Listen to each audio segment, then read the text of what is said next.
You're listening ad-free on Amazon Music. In the middle of the night on January 25th, 2014, 80-year-old Peggy Nadell was sound asleep in her second-story bedroom, and then suddenly her phone began to ring. Peggy woke up startled and looked over at the clock and saw it was past 1 a.m. And so to be getting a call this late could only mean one thing. This was bad news.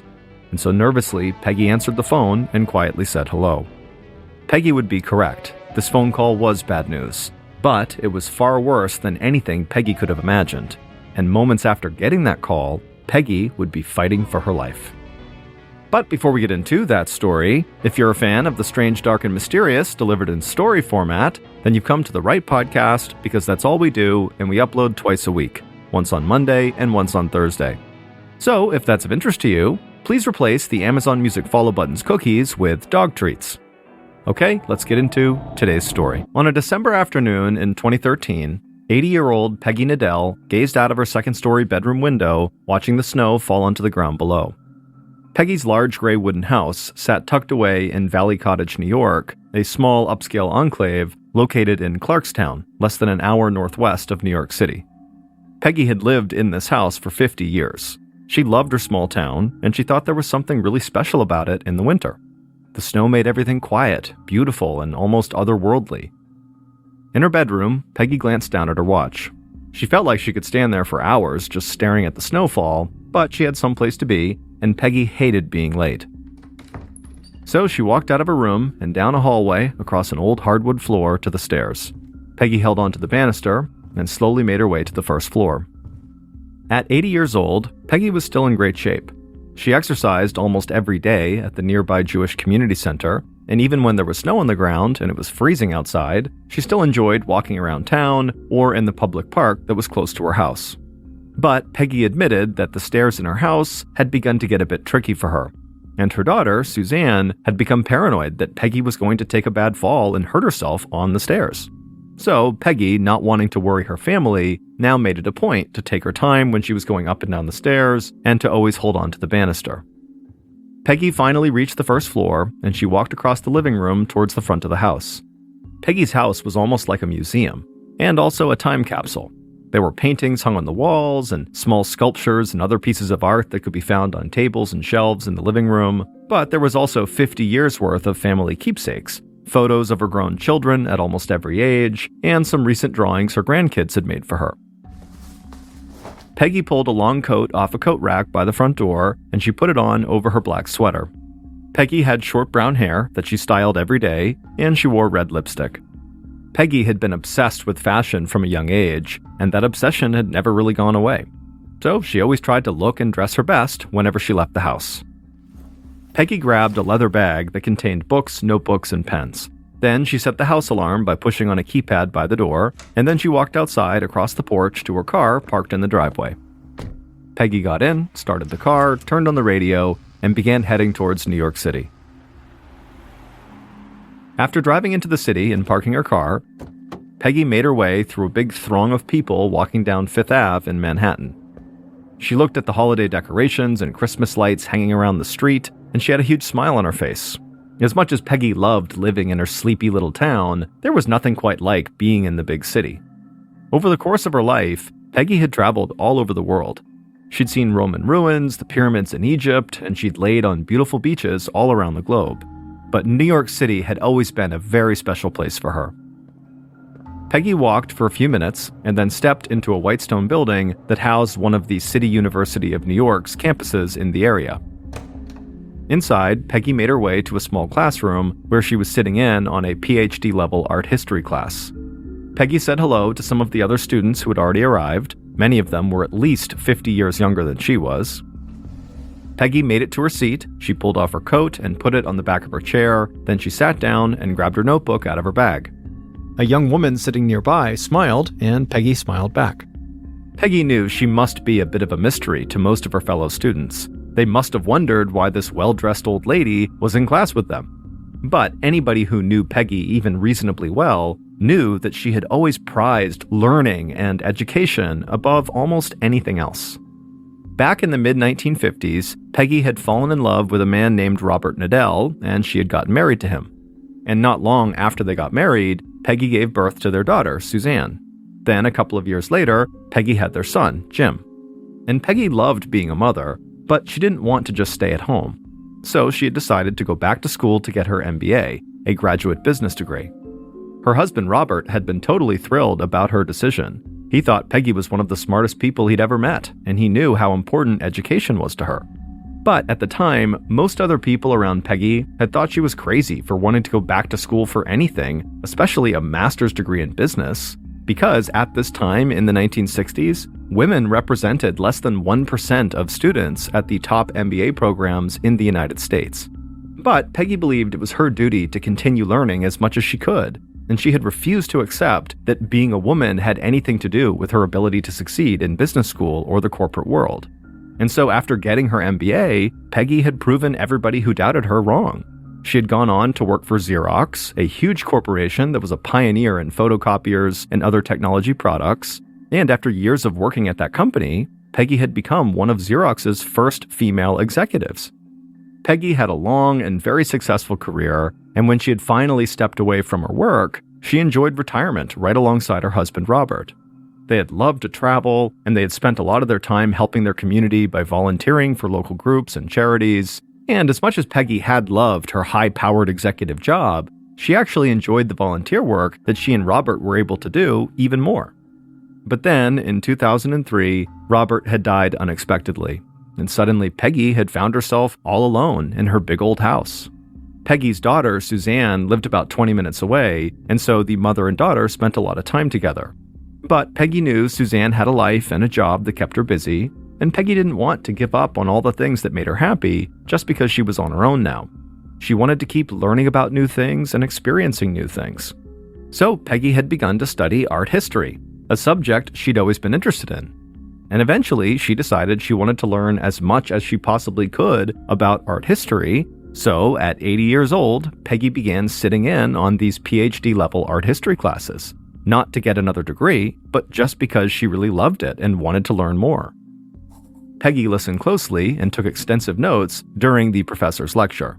And as Peggy wrote in her notebook, she almost felt like a kid again.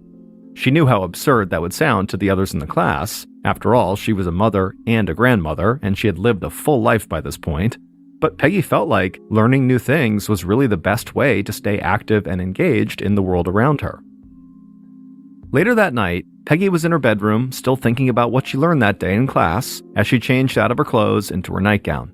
Then, once she was changed, she sat down on her bed and she grabbed the home phone off the bedside table. Now, there were two people Peggy usually talked to multiple times a day: her daughter, Suzanne, and her daughter-in-law, Diana. Peggy knew both women liked to check on her a lot to make sure she was okay. Suzanne was paranoid about Peggy falling down the stairs, and Diana, who was married to Peggy's son and lived in Florida, worried about Peggy going out and driving when it was cold and snowing.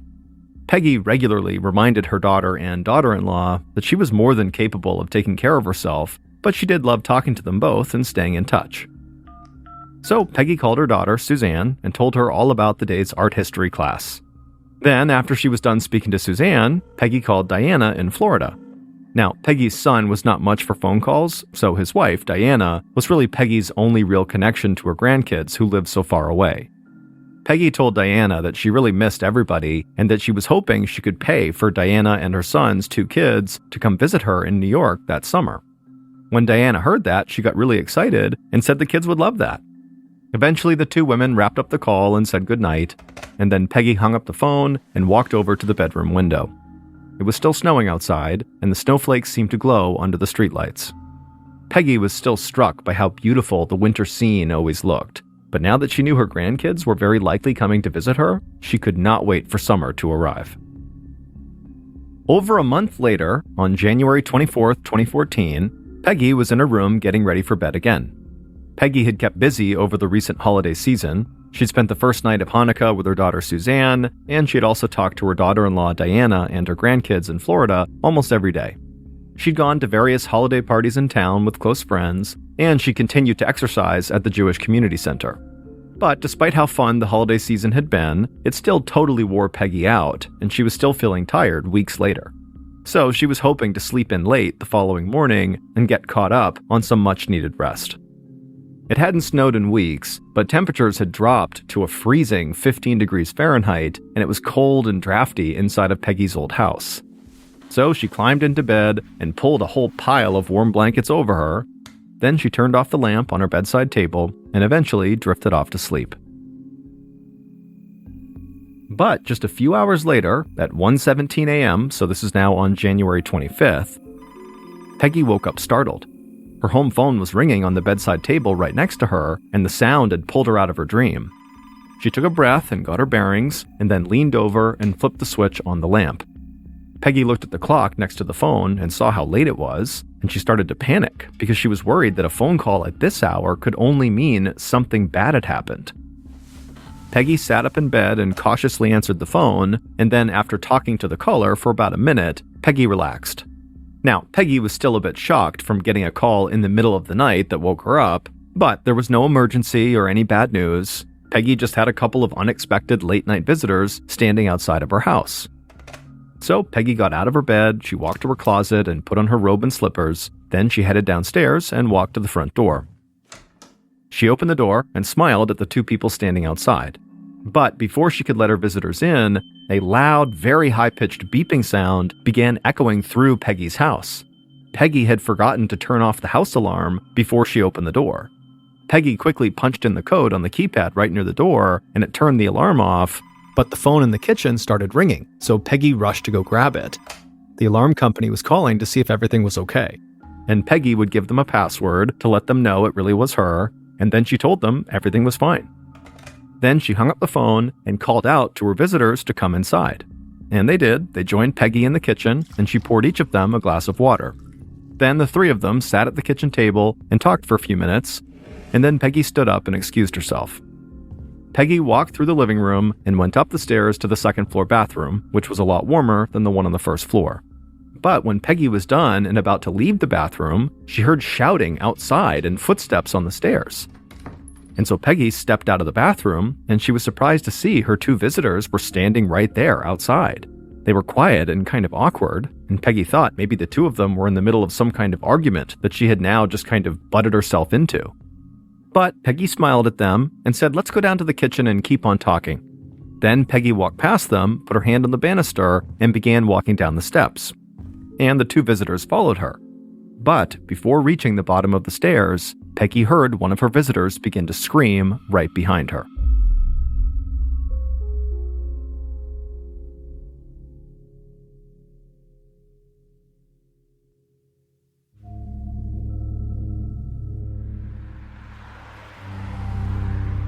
Several hours later, at 9 a.m. on January 25th, so almost 8 hours after the visitors had arrived at Peggy's house, Peggy's daughter, Suzanne, stepped out of her car in front of Peggy's house.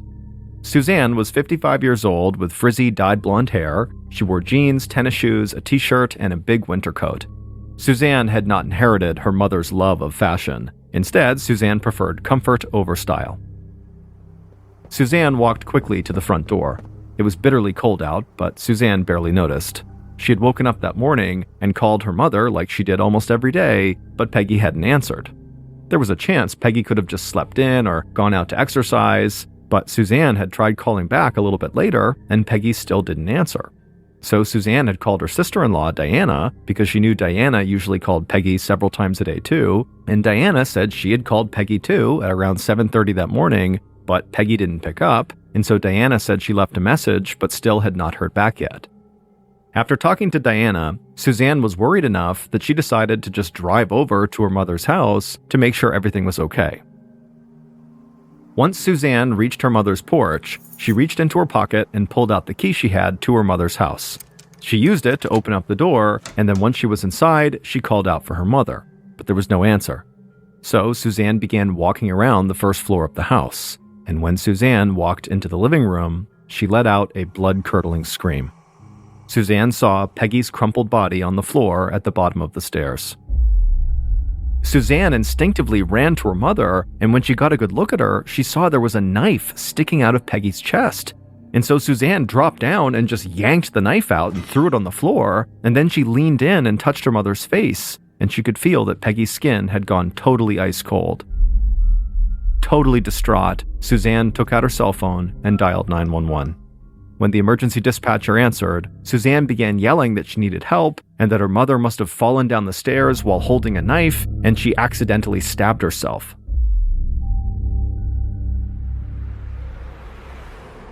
Not long after the 911 call, Detectives Stephen Cole Hatchard and Earl Lawrence of the Clarkstown Police Department pulled up in a sedan outside of Peggy's house and stepped out of the car.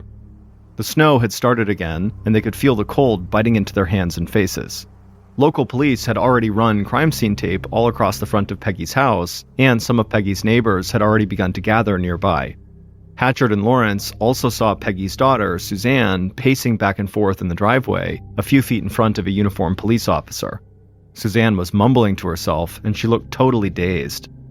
The detectives approached Suzanne and introduced themselves, and Suzanne immediately repeated what she had said to the 911 operator. Her mother must have fallen down the stairs while she was holding a knife and accidentally stabbed herself. Suzanne said she had been worried about her mother on those stairs for a long time. But before the detectives could even really process what Suzanne was talking about, she would say something that sent up multiple red flags. Suzanne told Hatchard and Lawrence that police would likely find her fingerprints on the knife because she had pulled the knife out of her mother's chest before trying to administer CPR on her mother. And Suzanne said her fingerprints were all over the house because she went to visit her mom there all the time. But Suzanne didn't stop there. She just kept on talking. And she would tell the detectives that her mom was really rich, but she said this was not how she wanted to inherit her cut of her mom's estate. Detective Hatchard told Suzanne to wait with the officer outside and that they would talk to her once they had searched the house. Then Hatchard and Lawrence walked towards the front door while Suzanne began pacing in the driveway again. The detectives couldn't believe what they had just learned. They hadn't even stepped inside the house yet, but already Peggy's daughter had admitted to tampering with evidence by pulling the knife out of her mother's chest. Suzanne had also tried to cover for the fact that her fingerprints would be found on a potential weapon and throughout the house. And she had given a clear motive for possibly having killed her mother by talking about Peggy's money.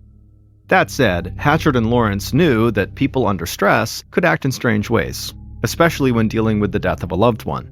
But neither of them had ever encountered anything like what had just happened with Suzanne. It sort of seemed like she had worked up a big cover story and then blurted all of it out as soon as cops showed up. Inside the house, detectives Hatchard and Lawrence found a small group of forensics officers searching for fingerprints, blood samples, and other physical evidence. When the local police had first arrived on the scene, they really weren't sure what they were dealing with, or if Suzanne's story about her mom falling with the knife was true, so a forensics team and the detectives had been called in.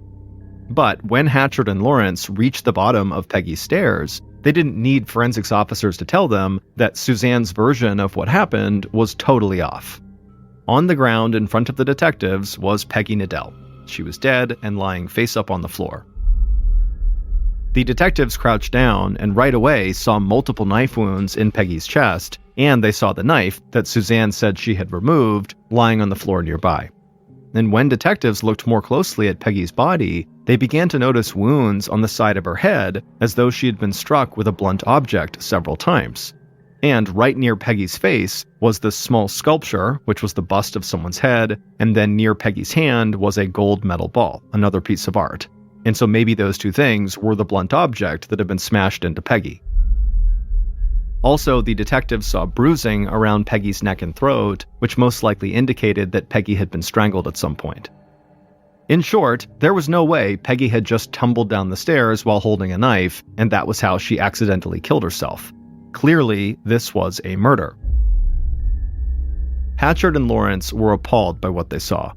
Any violent crime was bad enough, but neither of them could understand what type of person would attack a defenseless 80-year-old woman.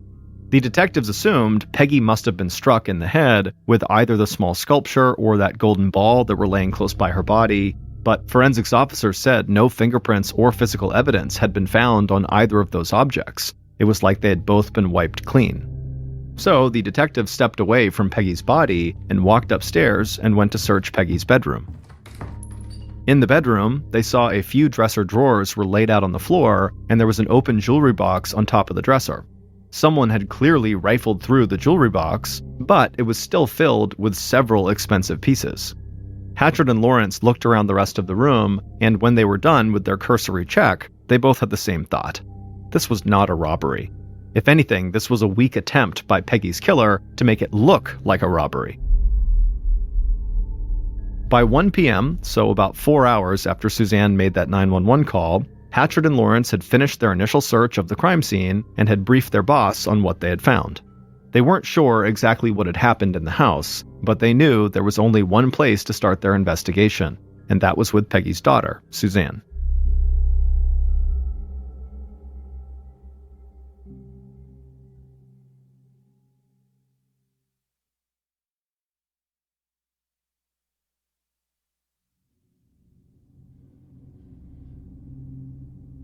Later that afternoon, Hatchard and Lawrence sat in a comfortable police station conference room across a long table from Suzanne.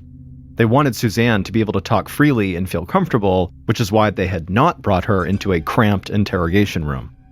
The detectives had not found any direct evidence to pin Peggy's murder on Suzanne, but they had heard Suzanne's bizarre statements she made at the house, and they felt like that was definitely enough to go on. Detective Hatchard started by asking Suzanne to explain why she had been at Peggy's house in the first place. Suzanne talked about not being able to get a hold of her mom and how her sister-in-law Diana had had the same issue, so Suzanne had gone by her mother's house to check on Peggy. After all, Peggy was 80 years old, she lived alone, so Suzanne checked on her a lot. That made total sense to Hatchard and Lawrence, but then Hatchard asked Suzanne why she had been so preoccupied with her fingerprints potentially being found on the knife. And Suzanne's answer to this seemed even weirder than some of the stuff she'd said at the house.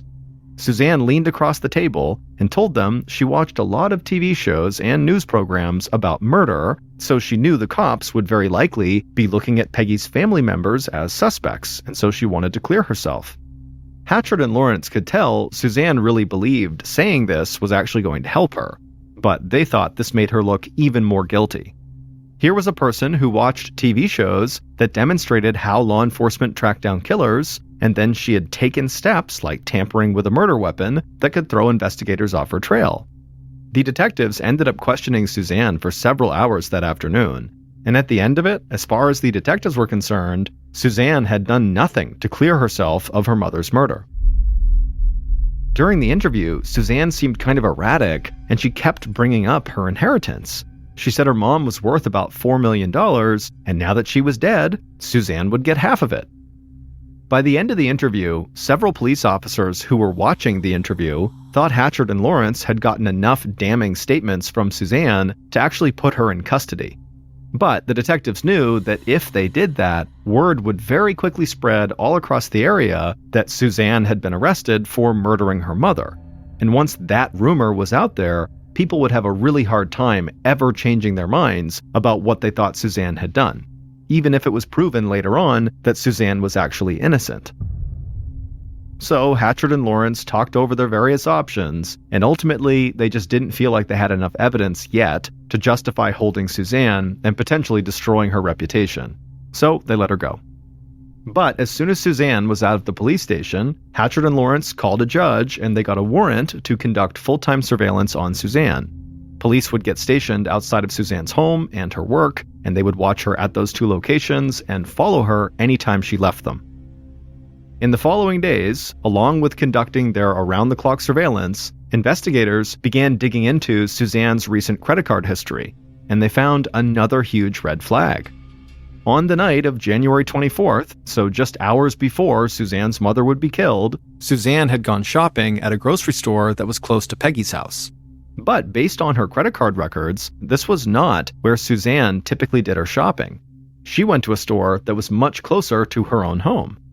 But it was not just this grocery store's location that seemed kind of suspicious. On the night in question, investigators learned that Suzanne purchased rubber gloves and cleaning supplies.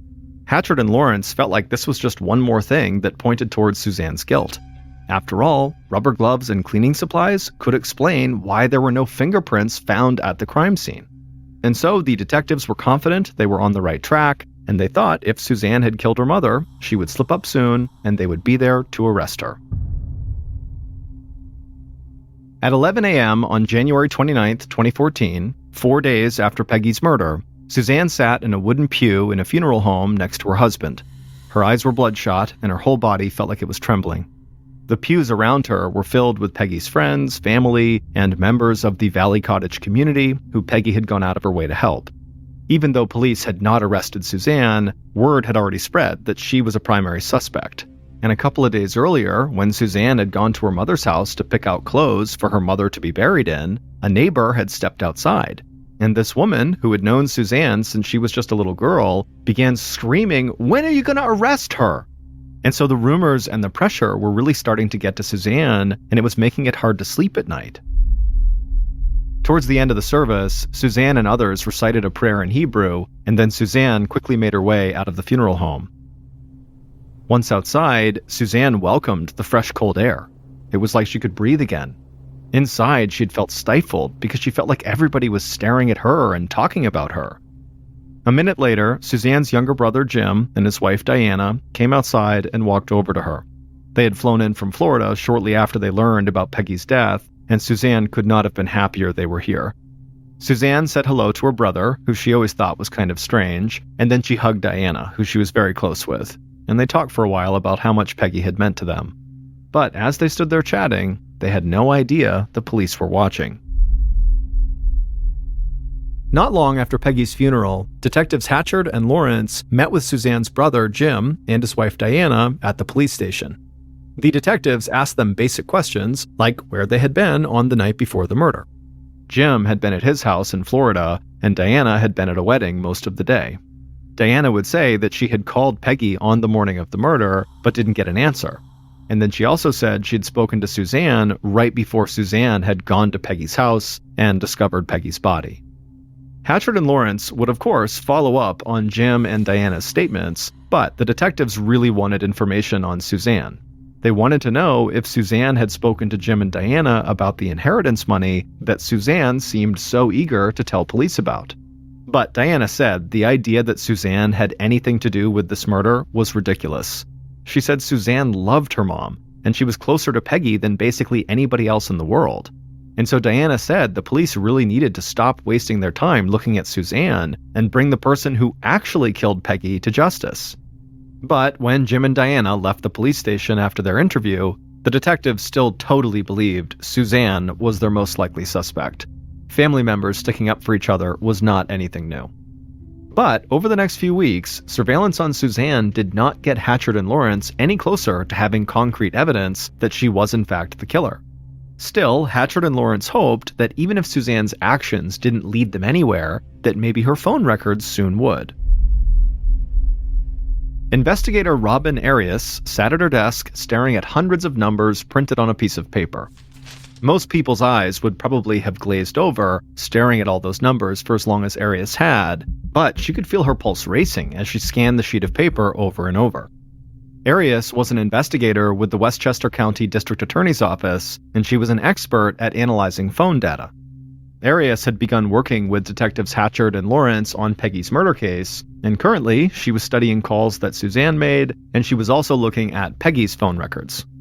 Arias confirmed that Suzanne called Peggy multiple times before calling 911 on the morning of the murder. Arias also confirmed that Diana had also called Peggy and had spoken to Suzanne on that same morning. But now there was something on one of the sheets of paper, something from Peggy's phone records, that really leapt out at Arias. She could see that someone had called Peggy at exactly 1:17 a.m. on the morning of the murder. And this was a big deal because that time was basically right before Peggy was killed. But there was something else that struck Arias as odd about this call. The call had come from a number that didn't show up anywhere else in Peggy's phone records. Arias was checking the records to make sure she was right, but she was convinced that that late-night call was made by someone that Peggy did not normally speak to.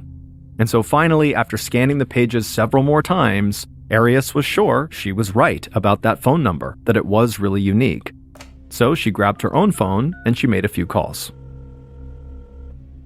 Detective Hatchard was at his desk going over notes from Peggy's murder case when Arias called him. And as soon as Hatchard answered, he could tell Arias had big news. She was known to be very calm, cool, and collected basically all the time, but immediately Hatchard could hear the excitement in Arias's voice. Arias told Hatchard about the strange number that had popped up in Peggy's phone records just before her murder. But Arias said this was just the tip of the iceberg. She looked into that number and learned that it came from a phone that was not actually registered to anyone. It was something called a burner phone. A burner phone is typically a cheap cell phone that's purchased just for temporary use or to keep the user's identity anonymous. Hatchard listened to Arias, and he felt like she had just helped the investigation take a huge step forward. But then, Arias gave him the most important piece of information of all. Arias had worked for hours and hours and pulled some strings, and she had figured out where this burner phone had been purchased from and who had bought it. Hatchard thanked Arias profusely for all her help, then he hung up the phone and rushed over to Lawrence's desk to tell him what he just learned. It would take the detectives a while to follow up on all the information Arias had provided them, but once they had gone through all of it, they would figure out who killed Peggy.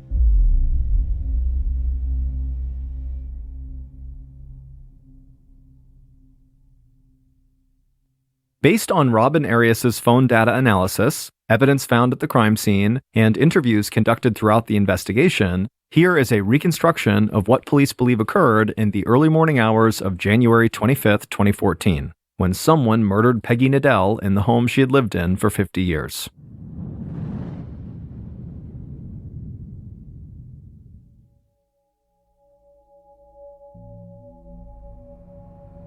On that day, just after 1 a.m., the killers, plural, drove through the town center of Valley Cottage. And there was something about the place that almost didn't seem real, like it was a movie set version of a perfect small town. The killers looked at each other, but didn't speak. They knew what they were about to do would leave this entire community in complete shock. A few minutes later, the driver pulled onto Peggy's street and then parked in front of Peggy's large gray house. A few porch lights were on at some of the nearby houses, but overall the neighborhood was totally quiet. In the car, the passenger reached into their pocket, took out a phone, and called Peggy's home phone number. This was the call that came through at 1:17 a.m. The passenger's voice was bright and cheery when Peggy picked up on the other line. The passenger said they were so sorry to call late, but they had been in the neighborhood and they really needed to come in and talk to Peggy face-to-face about something. Peggy seemed frazzled, but she said to give her a few minutes to pull herself together and she'd come downstairs and let them in. The passenger hung up and then handed the phone to the driver, who slipped it into their pocket. Then the passenger reached down into a bag that was on the floorboard and pulled out 2 pairs of gloves and handed one of the pairs to the driver. Both killers put the gloves into their coat pockets. Then the driver reached into the back seat and grabbed a small leather bag that had a strap on it, and the driver slung that bag over their shoulder. The killers then looked at each other and then stepped out of the car into the frigid winter air and began walking across the yard towards Peggy's front door. As soon as they reached the front door, Peggy opened it up with a big smile on her face.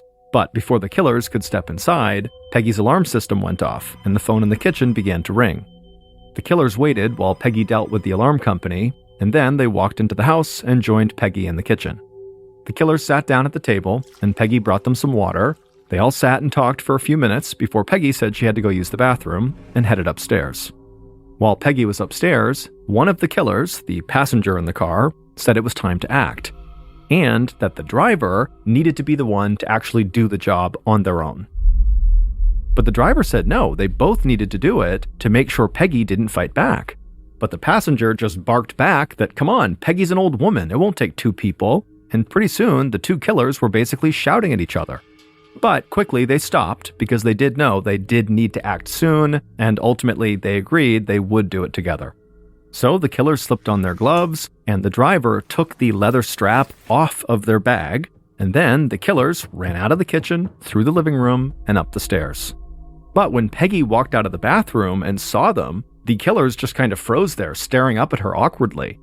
Peggy smiled at them and didn't really know what to make of this, so she walked past them and just began walking down the stairs, and the killers followed her. But as they were going down the stairs, the killers knew that if they were going to do it, they needed to do it right now. So the driver just suddenly screamed and rushed Peggy from behind and wrapped that leather strap from the bag around Peggy's throat. Peggy and the driver stumbled down the stairs and hit the floor on the first floor, and the driver just kept pulling that leather strap tighter and tighter, strangling Peggy, but Peggy was somehow managing to put up a pretty good fight. The driver began to yell in frustration that this woman won't die, so the passenger ran into the living room and grabbed 2 pieces of art, a small bust of a person and a gold medal ball. And the passenger ran back to the stairs with these objects in their hands. When the driver saw the passenger carrying these weapons, the driver let go of their stranglehold on Peggy and kind of backed away. And then the passenger kind of looked at the 2 objects in their hands and dropped the lighter gold ball onto the floor, opting to use the bust instead. Then the passenger got down on their knees, held up the small statue, and began slamming it over and over again into the side of Peggy's head. Blood spilled from the wound, and Peggy flopped over onto her back. Eventually, the passenger dropped the statue on the floor and backed away. And as the killers stood there staring at their victim, they began to hear breathing still rattling from Peggy's chest. So, without hesitation, the passenger ran to the kitchen, threw open a drawer, and grabbed a large kitchen knife. Seconds later, the passenger ran back to the base of the stairs. They got down on top of Peggy and just began stabbing her over and over and over again in the chest until Peggy stopped breathing, went limp, and died. The passenger just left the knife plunged into Peggy's chest, and then the passenger stood up, and the 2 killers ran back to the kitchen where they grabbed their cleaning supplies, and they wiped down their water glasses, and then they ran back over to the foot of the stairs, and they cleaned off the statue that had been used to bludgeon Peggy. They also wiped down the knife handle and the gold medal ball. Then the killers went upstairs to Peggy's room, and there they put a couple of dresser drawers out on the floor and took a few pieces of jewelry from a jewelry box in an attempt to make it look like Peggy's murder had just been the result of a robbery. Satisfied with their work, the killers walked downstairs, stepped over Peggy's body, went outside, and got back into their car. The passenger then told the driver to dispose of that burner phone and also dispose of the leather strap they had used to strangle Peggy. The driver said they would, and then the pair drove off. Several hours later, the passenger killer was heading to an airport in Washington, D.C. when their phone rang. It was their sister-in-law calling. The passenger answered the phone and then told their sister-in-law that they too had called Peggy earlier that morning, but Peggy hadn't answered and they had no idea why. It would turn out Suzanne had nothing to do with her mother's murder. But Suzanne's sister-in-law, so Peggy's own daughter-in-law, Diana, did murder Peggy. Suzanne's strange behavior following her mother's murder had most likely been a combination of grief and shock, and the fact that Suzanne had bought rubber gloves and cleaning supplies just hours before the murder was nothing more than a truly unfortunate coincidence. But it turned out that Suzanne was not the only person in the family who had spent time thinking about the millions of dollars in inheritance money that would come their way if Peggy died. Diana had thought about that money a lot, and she knew that her family would get $2 million, so half of Peggy's wealth, when Peggy was dead. But there was a catch. Diana had discovered that Peggy stipulated in her will that Diana would get nothing if she and Jim, so Peggy's son, got divorced. And Diana had badly wanted to divorce Jim. But when Diana had learned about Peggy's will and that stipulation, she realized she had to make sure Jim got a share of Peggy's money before she left Jim. Then, once Jim had his millions, Diana could get her cut through a divorce settlement.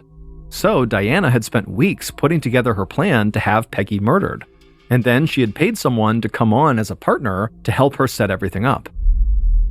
The plan Diana conceived was purposefully convoluted because she thought that would throw police off of her scent. But the phone records, and specifically her use of the burner phone, had allowed investigators to totally unravel Diana's plan. Phone data analyst Robin Arias had discovered the use of the burner phone and had tracked its purchase to a shop in Florida just minutes away from where Diana lived. It turned out Diana had not been the one who actually physically bought the phone, but using surveillance footage, investigators were able to track down the woman who had bought the phone. And when police questioned that woman, she said Diana had paid her money to buy the burner and hand it over.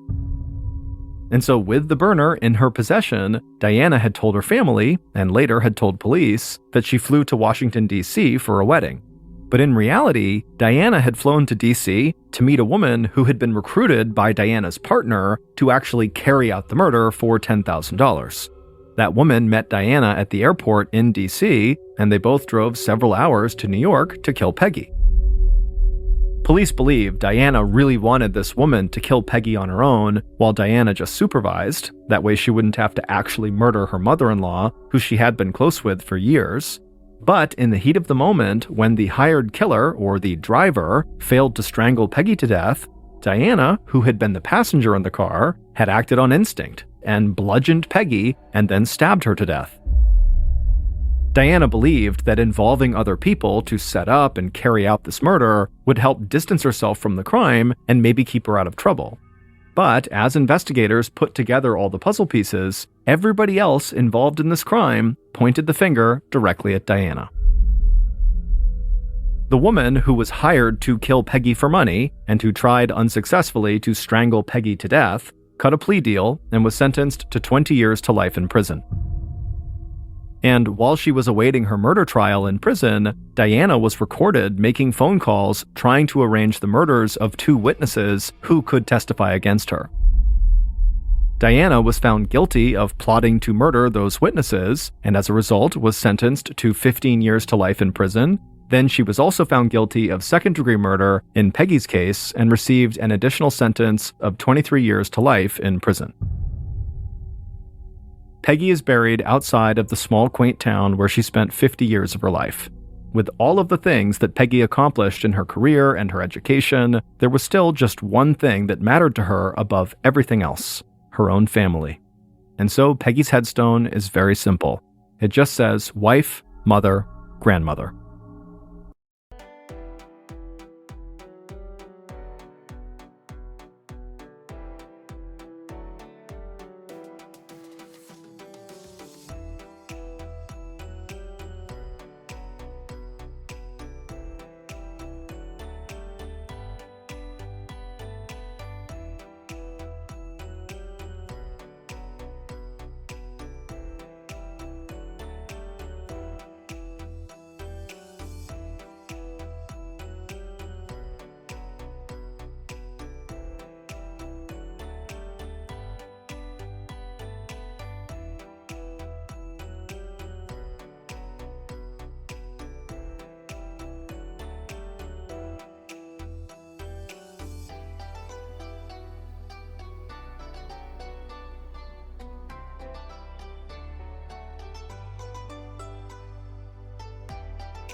Thank you for listening to the MrBallen podcast. If you enjoyed today's stories and you're looking for more bone-chilling content, be sure to check out all of our studio's podcasts, MrBallen Medical Mysteries Bedtime Stories. Just search for Ballen Studios wherever you get your podcasts and you'll find them all. Also, there are hundreds more stories like the ones you heard today but in video format on our YouTube channel, which is just called MrBallen. I really appreciate your support. Until next time, see you.